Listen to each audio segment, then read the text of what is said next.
Hello students, welcome to DPS watch and learn video session. आज हम लोग chemistry का सेकंड चैप्टर देखेंगे which is acids, bases and salts. ठीक है, सो इस चैप्टर में हम लोग एसिड, बेसिस और सॉल्ट के बारे में डिटेल में पढ़ेंगे ही। इसके अलावा कुछ और टॉपिक्स जो हैं वो देख लेते हैं क्या क्या है। Properties of acids and bases, indicators, types of indicators, chemical properties of acid and bases, pH scale, universal indicator, importance of pH in everyday life and salt. Salt में हम लोगों को 5 तरह के सॉल्ट के बारे में ही पढ़ना है। Common salt, plaster of Paris, washing soda, baking soda और bleaching powder. Okay, so chapter start करते हैं।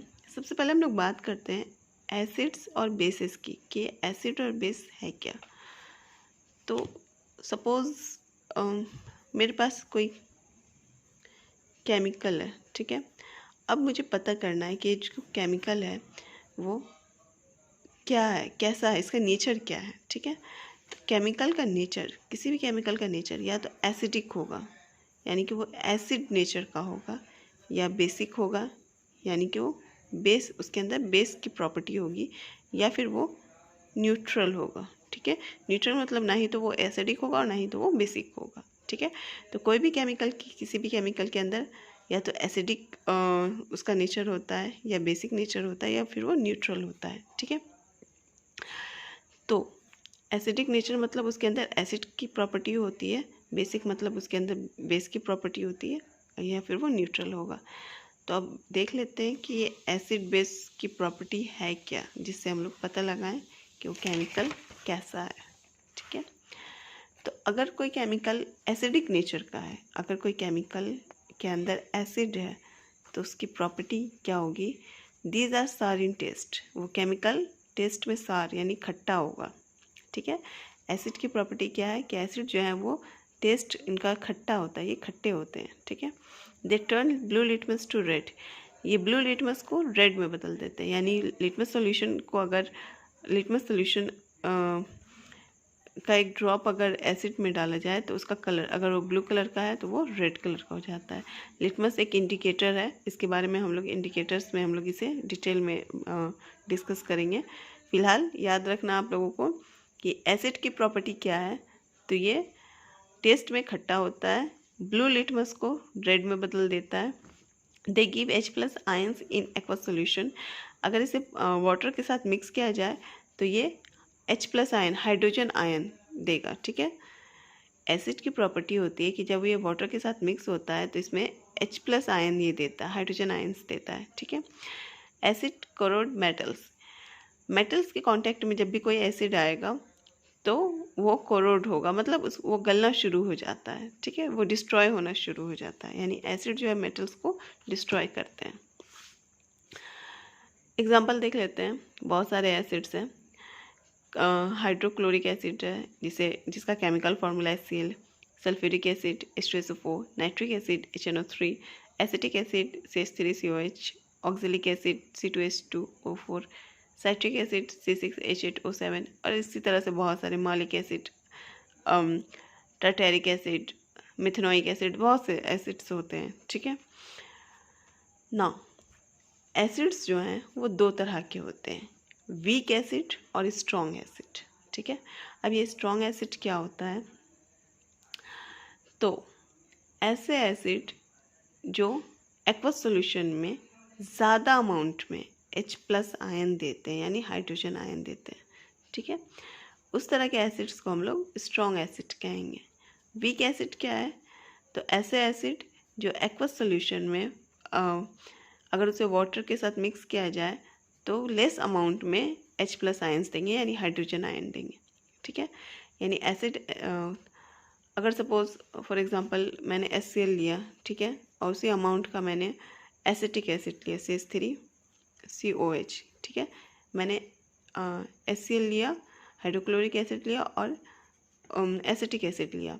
ठीक है, सेम अमाउंट में, और उसे अलग अलग बीकर में, अगर टेस्ट ट्यूब में अगर मैंने वाटर के साथ मिक्स किया तो मुझे क्या मिलेगा कि HCl जो है वो ज़्यादा अमाउंट में हाइड्रोजन आयंस दे रहा है। ठीक है, इससे ज़्यादा अमाउंट में हाइड्रोजन आयंस निकल रहा है, जबकि एसिटिक एसिड से कम अमाउंट में हाइड्रोजन आयंस निकल रहा है, ठीक है। तो जिससे ज़्यादा अमाउंट में निकलेगा वो स्ट्रॉन्ग एसिड है, और जिससे कम अमाउंट में निकलता है वो वीक एसिड है, ठीक है। और कम अमाउंट में कहने का मतलब हो सकता है कि 10% है या 20% ही निकाल रहा है, तो ये कम है, ठीक है। लेकिन इसमें ज़्यादा अमाउंट में ज़्यादा से ज़्यादा निकलता है, 60% निकल सकता है, 70% निकल सकता है, इस तरह से, ठीक है। नाउ वीक एसिड जो हैं इन्हें हम ऑर्गेनिक एसिड भी कहते हैं। ऑर्गेनिक का मतलब क्या हुआ कि जो पहले से ही नेचर में मौजूद है, जिसे जो मेन मेड नहीं है, जिसे हम लोगों ने नहीं बनाया, ठीक है। तो जितने भी वीक एसिड हैं वो सारे ऑर्गेनिक एसिड हैं, यानी वो पहले से ही नेचर में किसी न किसी केमिकल में, किसी न किसी चीज़ में वो पहले से ही मौजूद है, ठीक है। एग्जाम्पल देकर समझेंगे, बेहतर समझ आएगा। यहाँ पर डेफिनेशन है स्ट्रॉन्ग एसिड और वीक एसिड का। Those acids which form more H+ ions in aqueous solution is called as strong acid, like HCl, H2SO4, HNO3, and those acids which form less H+ ions in their aqueous solution are called weak acid, like acetic acid, oxalic acid, citric acid, tartaric acid, etc. ठीक है। देख लेते हैं organic acid और उनके स्रोत यानी sources. तो सब नेचुरली अक्यूरिंग एसिड्स, नेचर में जो पहले से मौजूद है। तो मैंने कहा था कि जितने भी वीक एसिड हैं वो सारे पहले से ही नेचर में मौजूद हैं, सारे ऑर्गेनिक एसिड है। अब ये सारे ऑर्गेनिक एसिड किन किन चीज़ों में मिलते हैं वो देख लेते हैं। Citric acid, lemon, orange, lemon नींबू, हाँ हम लोग यूज़ करते हैं। तो नींबू में और ऑरेंज संतरे में कौन सा एसिड होता है? साइट्रिक एसिड होता है। आप लोगों ने देखा होगा नींबू का टेस्ट खट्टा होता है, नींबू टेस्ट में खट्टा होता है, ऑरेंज भी टेस्ट में खट्टा होता है, यानी जितनी भी खट्टी चीज़ें हैं उन सब के अंदर क्या है? एसिड है, ठीक है। सबके अंदर एसिड होता है। वीक एसिड जो है उसे हम लोग खा सकते हैं, बट स्ट्रॉन्ग एसिड को ऑब्वियस हम लोग टेस्ट नहीं कर सकते हैं। ऐसे भी किसी भी केमिकल को टेस्ट करना प्रेफर नहीं किया जाता है। सो साइट्रिक एसिड लेमन और ऑरेंज में है। ऑक्सैलिक एसिड टमाटर खट्टा होता है, तो टमाटर के अंदर कौन सा एसिड है? ऑक्सैलिक एसिड होता है। कर्ड दही, लैक्टिक एसिड होता है उसमें। एप्पल मालिक एसिड होता है सेब में। ग्रेप्स और टैमरिंड की बात की जाए तो टार्टेरिक एसिड होता है, यानी अंगूर और इमली में ये भी खट्टे होते हैं, इनके अंदर जो एसिड है वो टार्टेरिक एसिड है। विनेगर एसिटिक एसिड होता है। एंट स्टिंग बीज, चींटी, आप लोगों ने देखा होगा चींटी काटती है, चींटी जब हम लोगों को काटती है, बीज हनी बीज जो है जब वो डंक मारते हैं, तो हम जिस एरिया में जहाँ पर वो डंक मारते हैं तो वो क्या होता है, वहाँ पर सूजन हो जाता है। तो इनके स्टिंग्स में क्या होते हैं? मिथेनोइक एसिड होते हैं, ठीक है। इनके स्टिंग्स में मिथेनोइक एसिड होते हैं और जिसकी वजह से सूजन आ जाता है, ठीक है। तो ये कुछ एक एग्जांपल्स हैं ऑर्गेनिक एसिड के, वीक एसिड के, और ये हमारे कौन सी खाने की चीज़ में मिलती है ये भी बता दिया मैंने, ठीक है। सो एसिड होप समझ में आया हो एसिड क्या है। तो जितनी भी खट्टी चीज़ें हैं उन सब में एसिड होता है, ठीक है, पहली बात। दूसरी बात, एसिड जो है वो ब्लू लिटमस को रेड कर देता है। ज़्यादा एसिड जो है वो H+ आयंस देता है, और एसिड मेटल्स को वीक करता है, गला देता है, डिस्ट्रॉय करता है, ठीक है। इसके बाद हम लोगों ने जाना एसिड्स दो तरह के होते हैं, स्ट्रॉन्ग एसिड और वीक एसिड, ठीक है। स्ट्रॉन्ग एसिड कौन हो गए? जो ज़्यादा H+ आयंस देते हैं, like HCl, H2SO4, HNO3। Weak acid क्या हो गए?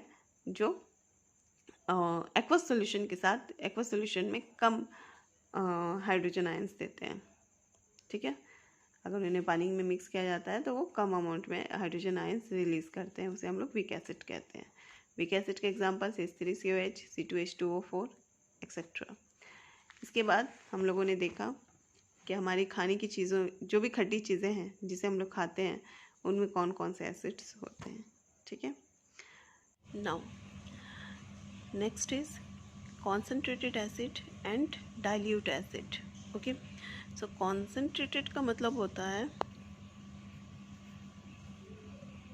Pure, okay. concentrated मीन्स होता है प्योर, और डाइल्यूट का मतलब हो गया जिसमें वाटर ऐड हो, ठीक है। तो ऐसा एसिड जिसमें एसिड कम होता है और वाटर ज़्यादा होता है। एसिड कम होगा, वाटर ज़्यादा होगा, उस तरह के एसिड को हम लोग डाइल्यूट एसिड कहेंगे।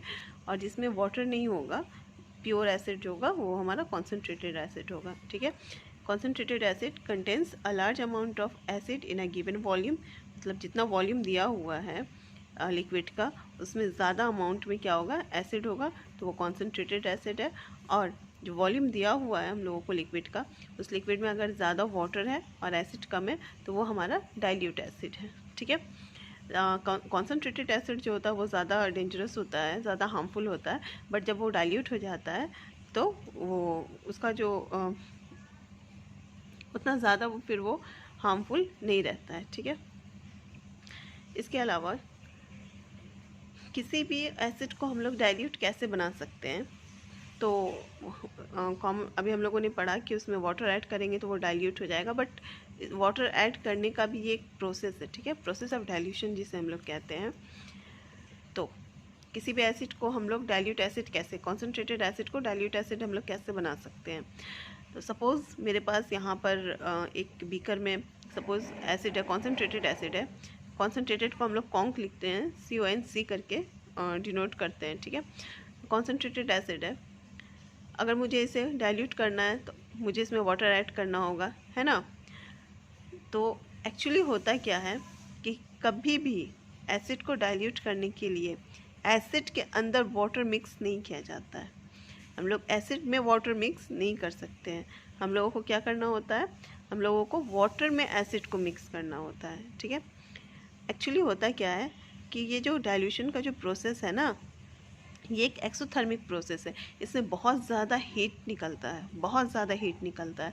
तो होता क्या है, जैसे ही वाटर एसिड के कांटेक्ट में आएगा, इससे हीट निकलेगा। और अगर एक बार में यहाँ पर जो भी एसिड है, कॉन्सेंट्रेटेड एसिड है, अगर एक बार में हम इसमें वाटर डाल देंगे तो इसमें से इतना ज़्यादा हीट निकलेगा कि ये जो भी कंटेनर है, जो बीकर है, वो भी टूट सकता है। इसके अलावा जो हीट निकलेगा उससे हम लोगों को भी नुकसान पहुंच सकता है। अगर हमारा स्किन उस हीट के कांटेक्ट में आ जाएगा तो जो वो हिस्सा जो है वो जल जाता है। ठीक है, इसलिए कभी भी एसिड के अंदर वाटर मिक्स नहीं किया जाता है। तो कैसे डाइल्यूट करते हैं, डाइल्यूट करने का प्रोसेस ये है कि आपको जितना वाटर मिक्स करना है, पहले कंटेनर में उतना वाटर आप ले लो। ठीक है, इसके बाद आपको एसिड को बहुत ही स्लोली, बहुत धीरे धीरे से वाटर के अंदर डालना होता है। ठीक है, और जैसे जैसे आप डालते रहोगे, इस वाटर को कंटिन्यू आपको स्टेयर करते रहना होगा। आपको यहाँ पर एक स्टेयरिंग रखना होगा, जिससे आप लगातार वाटर को चलाते रहोगे, घुमाते रहोगे। ठीक है ना, और उसे घुमाना है और बहुत स्लोली आपको एसिड को इस वाटर के अंदर डालना है। ठीक है, इस तरह से हम लोग एसिड को डाइल्यूट करेंगे। ठीक है, ये जो तरीका है ये गलत है। ओके, तो डाइल्यूशन हम लोगों ने देख लिया कि किसी भी एसिड को, कॉन्सेंट्रेटेड एसिड को डाइल्यूट कैसे करेंगे। तो हमेशा वाटर के अंदर एसिड डालना है, बिल्कुल धीरे धीरे डालना है और वाटर को कंटिन्यू स्टर करते रहना है, घुमाते रहना है। ठीक है, नेक्स्ट है एक्वस सॉल्यूशन ऑफ एसिड्स। अभी हम लोगों ने एसिड की प्रॉपर्टी में देखा था कि एसिड्स जो हैं वो H+ आयंस देते हैं एक्वस सॉल्यूशन में, है ना। इसे ही हम लोग यहाँ देखेंगे कि क्या होता है। यहाँ पर मैंने कुछ एक एसिड्स लिया हुआ है, सल्फ्यूरिक एसिड है, hydrochloric acid, nitric acid, phosphoric acid और कार्बनिक एसिड है। ठीक है, तो होता क्या है कि जब हम इस एसिड को वाटर के साथ मिक्स करते हैं तो ये जो एसिड है ये डिसोसिएट हो जाता है, स्प्लिट हो जाता है। ठीक है, तो जब ये स्प्लिट होता है तो क्या बन रहा है, हाइड्रोजन आयन और SO2 आयन बना रहा है। ठीक है, यानी सल्फेट हो रहा है, सल्फेट और हाइड्रोजन आयन बन रहा है। ठीक है, इसी तरह से हाइड्रोक्लोरिक एसिड है, जब इसे हम लोग वाटर के साथ मिक्स करेंगे, ये हाइड्रोक्लोरिक एसिड डिसोसिएट होगा, डिसोसिएट होकर क्या बन रहा है, यहाँ हाइड्रोजन आयन फॉर्म कर रहा है और क्लोराइड बन रहा है। ठीक है, स्प्लिट हो जा रहा है। इसी तरह से HNO3 है, H+ दे रहा है और NO3- दे रहा है। H3PO4 है, फॉस्फोरिक एसिड है, हाइड्रोजन आयंस बना रहा है, PO4-3 बन रहा है। कार्बनिक एसिड है, H2CO3 है, इसे भी हम लोग जब वाटर के साथ मिक्स करेंगे तो हाइड्रोजन आयन फॉर्म होगा।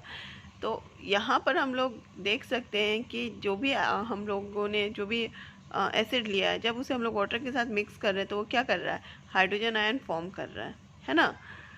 तो ये जो लाइन है यहाँ पर, इसकी जो एसिड की जो तीसरी प्रॉपर्टी थी कि ये क्या करते हैं, हाइड्रोजन आयन फॉर्म करते हैं। कैसे फॉर्म करते हैं ये आप लोगों को यहाँ पर पता चल गया कि जब ये वाटर के साथ मिक्स होता है तो ये डिसोसिएट हो जाता है, एसिड डिसोसिएट हो जाता है, डिसोसिएट होने के बाद हाइड्रोजन आयन फॉर्म करता है।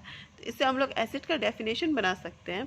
डेफिनेशन क्या हो सकता है कि ऐसे केमिकल जो एक्वा सॉल्यूशन में हाइड्रोजन आयन फॉर्म करते हैं उसे हम लोग एसिड कहते हैं। Those chemicals which form H plus ions in their aqueous solution is called acid।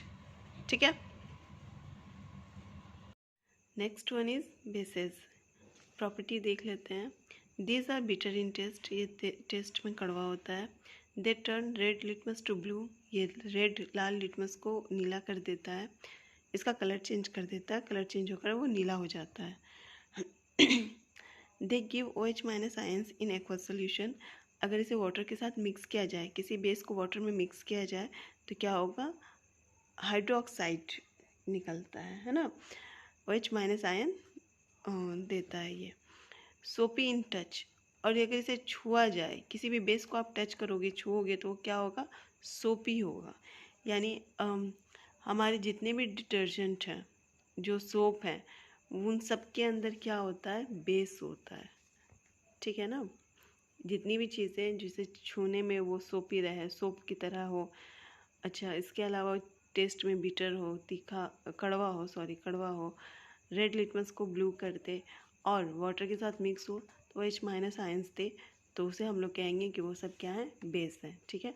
Base का एग्जांपल किन किन चीज़ों में होता है, तो जितने भी डिटर्जेंट हैं, जितने भी सोप हैं, है ना, इन सब के अंदर। इसके अलावा मिल्क ऑफ मैग्नीशिया है,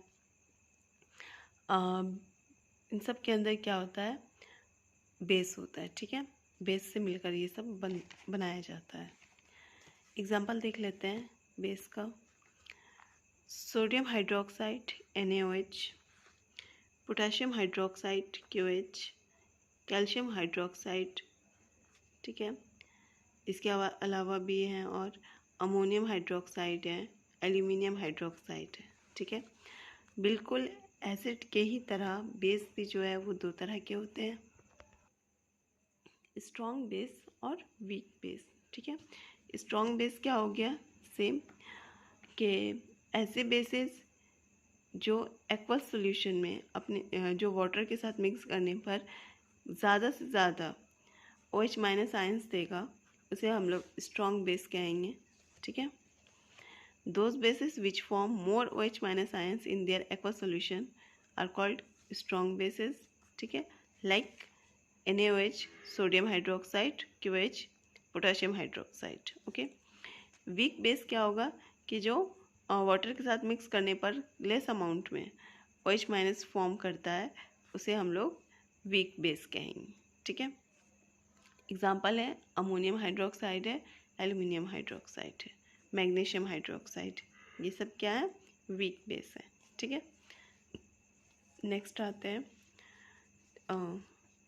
aqua solution of basis. Base का एक्वा सॉल्यूशन हम लोग करके देखते हैं। सो अगर हम लोग NaOH, सोडियम हाइड्रोक्साइड, अगर हम लोग इसे वाटर के साथ मिक्स करें तो क्या होता है, बिल्कुल एसिड की तरह ये भी डिसोसिएट होगा। डिसोसिएट होने के बाद किस में डिसोसिएट होता है, तो ये Na+ और OH- में डिसोसिएट होगा। ठीक है। सोडियम और हाइड्रोक्साइड में ये डिसोसिएट होगा। इसी तरह से KOH को करेंगे तो K+OH-, कैल्शियम हाइड्रोक्साइड को करेंगे तो कैल्शियम और हाइड्रोक्साइड NaOH- में डिसोसिएट होगा। मैग्नीशियम है, मैग्नीशियम Mg2+ और OH- में डिसोसिएट हो रहा है। ठीक है। तो यहाँ हम लोग देख रहे हैं कि बेस को जब भी हम लोग वाटर के साथ मिक्स करते हैं तो कोई भी बेस हो, चाहे वो स्ट्रॉन्ग हो या वीक हो, है ना, अगर हम लोग उसे वाटर के साथ मिक्स करते हैं तो वो क्या फॉर्म करता है, OH- फॉर्म करता है। ठीक है। तो इससे हम लोगों को इसका डेफिनेशन मिल चुका है तो इसके लिए हम लोग कह सकते हैं those chemicals which form OH minus ions in there aqua solution is called base. ऐसे सॉल्यूशन, ऐसे केमिकल्स जो वाटर के साथ मिक्स होने पर OH माइनस आयन फॉर्म करते हैं, उसे हम लोग क्या कहेंगे? बेस कहेंगे। ठीक है, तो डिफरेंस होप आप लोगों को समझ में आ चुका होगा कि एसिड में क्या था। एसिड का टेस्ट क्या था? सार था, खट्टा था। ये बीटर टेस्ट में होता है। एसिड क्या था? ब्लू लिटमस को रेड करता और ये रेड लिटमस को ब्लू करता है। ठीक है, ये एक्वा सॉल्यूशन में क्या करता है? OH माइनस आयन देता है। एसिड क्या करता था? H प्लस आयन्स देता था। ठीक है, इसके अलावा ये टच सोपी टच का अगर इसे छुएंगे तो ये साबुन की तरह इसका टेक्सचर होता है। ठीक है, बट एसिड के साथ ऐसा नहीं होता है।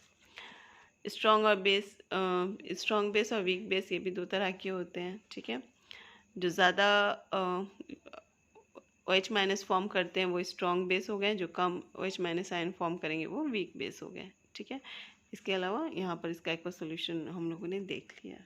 ठीक है, ये बात हो गई बेस की। इसके बाद नेक्स्ट आता है अल्कलीज।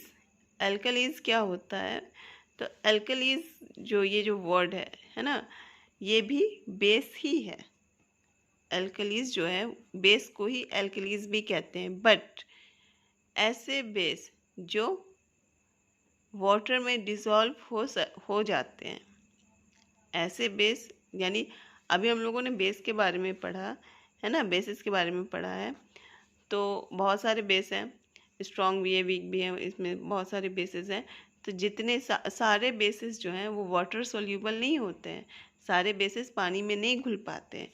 ऐसे बेसिस जो वाटर सोल्यूबल होते हैं, जो पानी में घुल सकते हैं, उसे हम लोग कहते हैं alkalies. Okay, all bases do not dissolve in water, सारे बेसिस पानी में डिजॉल्व नहीं हो सकते हैं। An alkali is a base that dissolve in water, यानी ऐसे बेसिस जो वाटर में डिसॉल्व हो सकते हैं उसे हम लोग कहेंगे एल्कलीज। ठीक है, ओके, क्योंकि ये भी बेस है तो सेम प्रॉपर्टीज में भी होगी। They are soapy to touch, bitter and corrosive. Example है यहाँ पर sodium hydroxide, potassium hydroxide, calcium hydroxide. यानी ये जो बेसेस हैं ये सब क्या हैं? एल्कलीज हैं। इसका मतलब क्या हुआ कि ये जो बेसेस हैं ये वाटर सोल्यूबल बेसेस हैं, पानी में घुल जाते हैं। ठीक है, our next topic is indicators. Indicators क्या होते हैं? तो एक्चुअली ये है क्या, सपोज मेरे पास कोई केमिकल है। ठीक है, अब मुझसे कहा गया कि इसका नेचर बताओ, ये एसिडिक है, बेसिक है, न्यूट्रल है, ये क्या है? आप लोगों को एक बात याद रखनी है कि किसी भी केमिकल को टेस्ट करके, क्योंकि हम लोग जानते हैं, हम लोगों ने भी पढ़ा, क्या एसिड है तो ये टेस्ट में क्या होगा? खट्टा होगा, सार होगा। बेसिक है, बेसिक प्रॉपर्टी है इसके अंदर, तो ये टेस्ट में बिटर होगा, है ना। तो डायरेक्ट टेस्ट कर लेते हैं, टेस्ट करके बता देते हैं। तो ऐसा नहीं होता है, केमिकल्स को टेस्ट करना प्रीफर नहीं किया जाता है। टेस्ट करके उसका नेचर बताना प्रीफर नहीं किया जाता है। ठीक है, तो कैसे कर सकते हैं? तो इसके लिए क्या है कि हमारे पास कुछ एक केमिकल्स हैं। ठीक है, हमारे पास कुछ एक ऐसे केमिकल्स हैं जिसे इन दिए हुए केमिकल के कांटेक्ट में लाने पर या तो उनके कलर में चेंज आ जाता है, या तो उनके स्मेल में चेंज आ जाता है, जिसके हेल्प से हम लोग बता सकते हैं कि हमारे जो दिया हुआ केमिकल है वो कौन सी प्रॉपर्टी रखता है, एसिडिक है या बेसिक है। ठीक है, तो इंडिकेटर्स क्या हैं? तो ऐसे केमिकल सब्सटेंसेस हैं। ठीक है, ऐसे केमिकल्स हैं जो कि मदद करते हैं ये पता लगाने में कि दिया हुआ सब्सटेंस का नेचर क्या है। ठीक है, उसे हम लोग इंडिकेटर्स कहते हैं। Those chemical substances which help to detect nature of other chemicals, ऐसे केमिकल्स जो कि मदद करते हैं दूसरे केमिकल के नेचर का पता लगाने में, उसे हम इंडिकेटर्स कहते हैं। ठीक है, अब इंडिकेटर्स इसके कुछ एग्जांपल हैं। लिटमस सॉल्यूशन है, मिथाइल ऑरेंज सॉल्यूशन है, फिनोप्थिलीन सॉल्यूशन है। ठीक है, ये सब एग्जांपल है इंडिकेटर्स के। नाउ इंडिकेटर्स जो हैं वो 3 तरह के हैं। ठीक है, नेचुरल, सिंथेटिक और ऑल्फैक्टरी। सो नेचुरल इंडिकेटर्स क्या हैं? Those indicators found in nature in plants are called natural indicators. तो ऐसे इंडिकेटर्स जो कि हम लोगों को प्लांट से मिल जाते हैं, है ना। ऐसे इंडिकेटर्स जो हमें प्लांट से मिलते हैं उसे हम लोग नेचुरल इंडिकेटर्स कहते हैं। For example litmus and turmeric, ठीक है, टर्मेरिक यानी हल्दी। तो लिटमस सॉल्यूशन जो है वो हमें प्लांट से मिल जाता है। अब ये होता है क्या है कि अगर दिया हुआ केमिकल एसिड है तो क्या होगा, वो लिटमस को रेड कलर दे देगा, मतलब ब्लू लिटमस को रेड में बदल देगा। और अगर दिया हुआ केमिकल बेस रहेगा तो ये क्या करेगा, रेड लिटमस को ब्लू में कन्वर्ट कर देगा, ठीक है। नाउ टर्मरिक, हल्दी की बात की जाए तो अगर हल्दी को एसिड के कांटेक्ट में लाया जाए तो इसके कलर में कोई चेंज नहीं होता है, ठीक है। यानी अगर कोई केमिकल एसिडिक प्रॉपर्टी रखता है और उसके अंदर हल्दी ऐड की जाए तो हल्दी का कलर जो है वो बिल्कुल नहीं चेंज होगा। इसका मतलब वो जो दिया हुआ केमिकल वो एसिड हो जाएगा। बट अगर दिया हुआ केमिकल बेस की प्रॉपर्टी रखता है तो हल्दी का जो येलो कलर है वो रेड कलर में बदल जाएगा। आप लोगों ने देखा होगा हल्दी का जब भी हमारे कपड़े पर जब भी दाग वगैरह लग जाता है हल्दी का, और उस पर जब भी हम लोग डिटर्जेंट या सोप अप्लाई करते हैं तो वो येलो कलर जो है रेड कलर हो जाता है। अगर नहीं देखा आप लोगों ने तो ये आप एक्सपेरिमेंट करके भी देख सकते हो, ठीक है। तो इससे प्रूफ होता है कि हमारे जितने भी डिटर्जेंट हैं, हमारे जितना भी सोप है, उन सब के अंदर क्या है, बेस रहता है। हमारे जितना भी डिटर्जेंट सोप है वो सब बेस से मिलकर बना हुआ होता है, ठीक है। Next one is synthetic indicators. these are chemical substances, ये केमिकल सब्सटेंस होते हैं। इसका एग्जांपल क्या है, मिथाइल ऑरेंज, फिनप्थिलीन, ठीक है। मिथाइल ऑरेंज क्या करता है, अगर एसिड है तो ये रेड कलर में बदल जाएगा, ये रेड हो जाएगा, और किसी बेस के कांटेक्ट में आएगा तो इसका कलर, मिथाइल ऑरेंज का कलर जो है वो येलो हो जाता है, ठीक है। ठीक इसी तरह से फेनप्थिलीन जो है अगर ये एसिड के कांटेक्ट में आता है तो इस कलरलेस हो जाता है, ठीक है, कलरलेस हो जाएगा। और अगर बेस के कांटेक्ट में आएगा तो ये पिंक रहेगा, पिंक कलर का हो जाता है, पिंक या डार्क पिंक कह सकते हैं, उस कलर में आ जाता है, ठीक है। Third one is olfactory indicators. Olfactory indicators क्या होते हैं, these substances have different order in acids and bases, ठीक है। एग्जाम्पल है इसका vanilla essence, clove oil, onion. इस ऑल फैक्ट्री इंडिकेटर्स क्या होते हैं, तो ये ऐसे इंडिकेटर्स हैं इनमें इनका कलर चेंज नहीं होता है, ठीक है। अभी हम लोगों ने पढ़ा था क्या कि जो नेचुरल और सिंथेटिक इंडिकेटर्स हैं वो एसिड और बेस के कांटेक्ट में आने पर अपना कलर चेंज करते हैं, है ना। बट ऑल फैक्ट्री इंडिकेटर्स ऐसे इंडिकेटर्स हैं इनका कलर चेंज नहीं होता है, इनका ऑर्डर चेंज होता है। ऑर्डर मीन्स होता है स्मेल, इनका स्मेल चेंज हो जाता है। तो ऐसे इंडिकेटर्स जिनका स्मेल जो है वो चेंज हो जाता है एसिड या बेस के कांटेक्ट में आने पर, उसे हम लोग ऑल्फैक्टरी इंडिकेटर्स कहते हैं। जैसे वनीला एसेंस है, क्लोव ऑयल है, लौंग का तेल, अनियन है, ठीक है। तो होता क्या है, smell of onion and vanilla diminishes in a base and remain as it is in an acid। अब होता क्या है कि वनीला एसेंस जो है ना, और अनियन जो है, ये इन दोनों को अगर एसिड के कांटेक्ट में लाया जाए तो इनके स्मेल में कोई चेंज नहीं होता है। अनियन में अगर अनियन को एसिड के कांटेक्ट में लाया जाए, कोई भी एसिड ले लो, वीक या स्ट्रॉन्ग ले लो, अगर उसमें अनियन मिलाओ, थोड़ा सा अनियन लो, उसमें एसिड मिलाओ, तो क्या होगा, इसके स्मेल में कोई चेंज नहीं होगा, ठीक है। बट अगर ये किसी बेस के कांटेक्ट में आएगा, है ना, तो इसका कलर क्या होता है, सॉरी कलर नहीं, इसका स्मेल क्या होता है, स्मेल इसका ख़त्म हो जाता है, ठीक है। अनियन का स्मेल ख़त्म हो जाएगा अगर ये किसी बेस के कांटेक्ट में आएगा, बट एसिड के कांटेक्ट में आएगा तो इसके स्मेल में कोई चेंज नहीं होगा। उसी तरह से वनीला एसेंस भी है, ठीक है। वनीला एसेंस जिसे हम लोग केक वगैरह में, आइसक्रीम वगैरह में यूज़ करते हैं, है ना। तो सेम इसके साथ भी वही होता है।